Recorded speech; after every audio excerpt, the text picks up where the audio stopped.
इसमें कोई दो राय नहीं है कि एक बहुत ही अनफॉर्चुनेट इंसिडेंट हुआ है और ये इनिशियली जो हमें रिपोर्ट्स आई वो यही है कि मिलिटेंट्स घात लगाए बैठे थे और उन्होंने उस बस के ऊपर फायर किया जो कि शिवपुरी से निकली थी और टुवर्ड्स कटरा जा रही थी।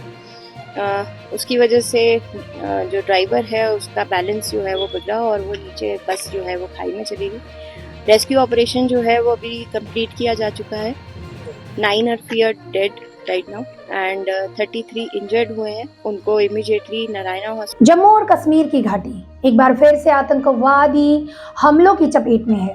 हाल ही में हुई इन घटनाओं ने न केवल सुरक्षा बलों बल्कि पूरे देश को चिंता में डाल दिया है। ऐसा समय में जब देश के गृह मंत्री अमित शाह ने हाल ही में अपना कार्यभार संभाला है, ये घटनाएं और भी महत्वपूर्ण हो जाती हैं। इन हमलों के पीछे क्या कारण हो सकते हैं? क्या ये पाकिस्तान प्रायोजित आतंकवाद का एक और उदाहरण है या फिर कुछ और? इस तरह के सवाल उठना स्वाभाविक है। इन घटनाओं के बीच प्रधानमंत्री नरेंद्र मोदी और गृह मंत्री अमित शाह ने उच्च स्तरीय बैठकें आयोजित की हैं, जिसमें राष्ट्रीय सुरक्षा सलाहकार अजीत डोभाल भी शामिल थे। इन बैठकों का मुख्य उद्देश्य जम्मू और कश्मीर में सुरक्षा स्थिति की समीक्षा करना और भविष्य के लिए ठोस कदम उठाना था। इस प्रकार इन घटनाओं का विश्लेषण करना और इसके पीछे की सच्चाई को जानना आवश्यक हो जाता है। नमस्कार, आप देख रहे हैं एयर न्यूज। गृह मंत्री अमित शाह ने शुक्रवार को जम्मू और कश्मीर में हाल ही में हुए आतंकवादी हमलों के बाद सुरक्षा स्थिति की समीक्षा की। इन हमलों की श्रृंखला ने 90 घंटे के भीतर घाटी को हिलाकर रख दिया है। शाह, जिन्होंने इस सप्ताह अपने दूसरे कार्यकाल के लिए पदभार संभाला है, ने प्रधानमंत्री द्वारा पूर्ण स्पेक्ट्रम काउंटर मेजर्स की तैनाती के निर्देशों के बाद फॉलोअप कार्रवाई का जायजा लिया। 16 जून को उत्तर ब्लॉक में एक बैठक भी आयोजित करेंगे, जिसमें अमरनाथ यात्रा की तैयारी की समीक्षा और निगरानी की जाएगी। ये बैठक एक दिन बाद हुई जब प्रधानमंत्री नरेंद्र मोदी ने घाटी में सुरक्षा इंतजामों की निगरानी के लिए एक उच्च स्तरीय बैठक की थी। इस बैठक में राष्ट्रीय सुरक्षा सलाहकार अजीत डोभाल भी उपस्थित थे। प्रधानमंत्री ने इसके बाद गृह मंत्री अमित शाह से बातचीत की और सुरक्षा बलों की तैनाती और आतंकवाद विरोधी अभियानों पर चर्चा की।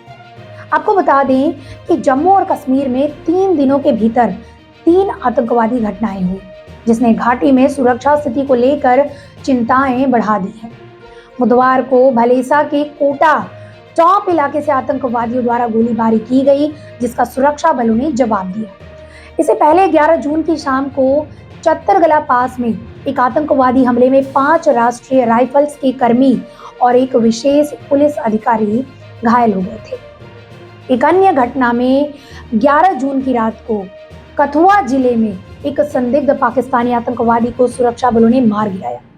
रात भर चली इस मुठभेड़ में एक अन्य आतंकवादी भी मारा गया, लेकिन इस ऑपरेशन में एक सीआरपीएफ जवान ने अपनी जान गंवा दी।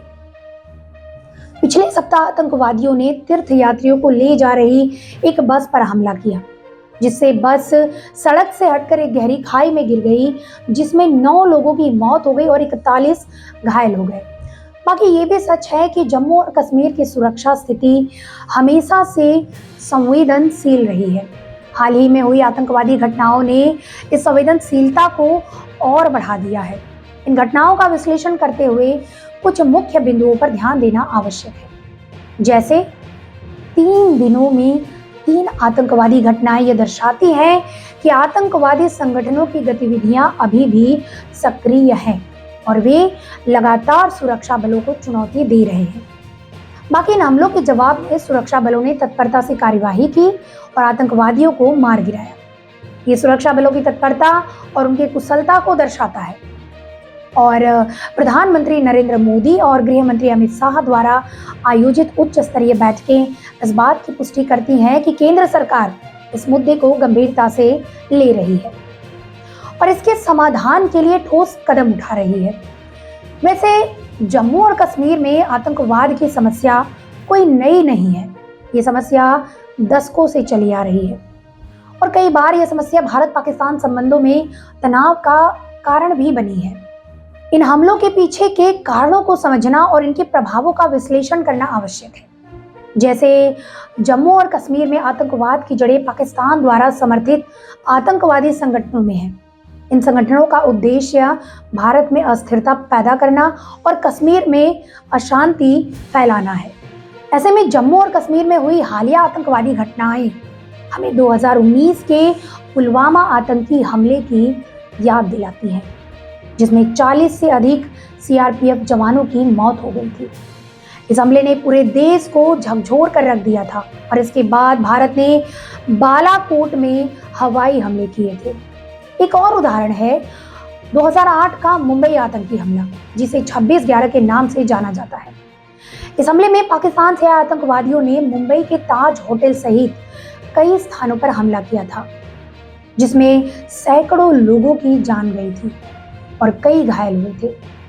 इन हमलों ने भारत की सुरक्षा तैयारियों पर सवाल उठाए थे और सुरक्षा एजेंसियों को अपने दृष्टिकोण में सुधार लाने के लिए प्रेरित किया था। 2016 में उरी हमले में भी आतंकवादियों ने भारतीय सेना की बेस कैंप पर हमला किया था, जिसमें 19 जवान शहीद हो गए थे। इस हमले के बाद भारतीय सेना ने सर्जिकल स्ट्राइक करके पाकिस्तान के आतंकवादी ठिकानों को नष्ट किया था। बाकी अब जम्मू और कश्मीर में हाल ही में हुई आतंकवादी घटनाएं और इनसे निपटने के लिए की गई सरकार की कार्यवाही यह दर्शाती है कि देश की सुरक्षा व्यवस्था अभी भी सुदृढ़ है, लेकिन इसे और मजबूत करने की जरूरत है। गृह मंत्री अमित शाह और प्रधानमंत्री नरेंद्र मोदी द्वारा उठाए गए कदम इस दिशा में महत्वपूर्ण है। हमें यह सुनिश्चित करना होगा कि आतंकवादियों के खिलाफ हमारी लड़ाई में कोई कमी न रहे और हमारे सुरक्षा बल हमेशा तैयार रहे। तो ये थी हमारी आज की खास वीडियो। आशा है आपको ये वीडियो पसंद आया होगा। अगर ऐसा है तो इसे लाइक करें, शेयर करें और हमारे चैनल को सब्सक्राइब करें, ताकि आप हमारी आगामी सभी वीडियो की जानकारी पा सकें। नमस्कार, आप देख रहे थे एएन न्यूज़।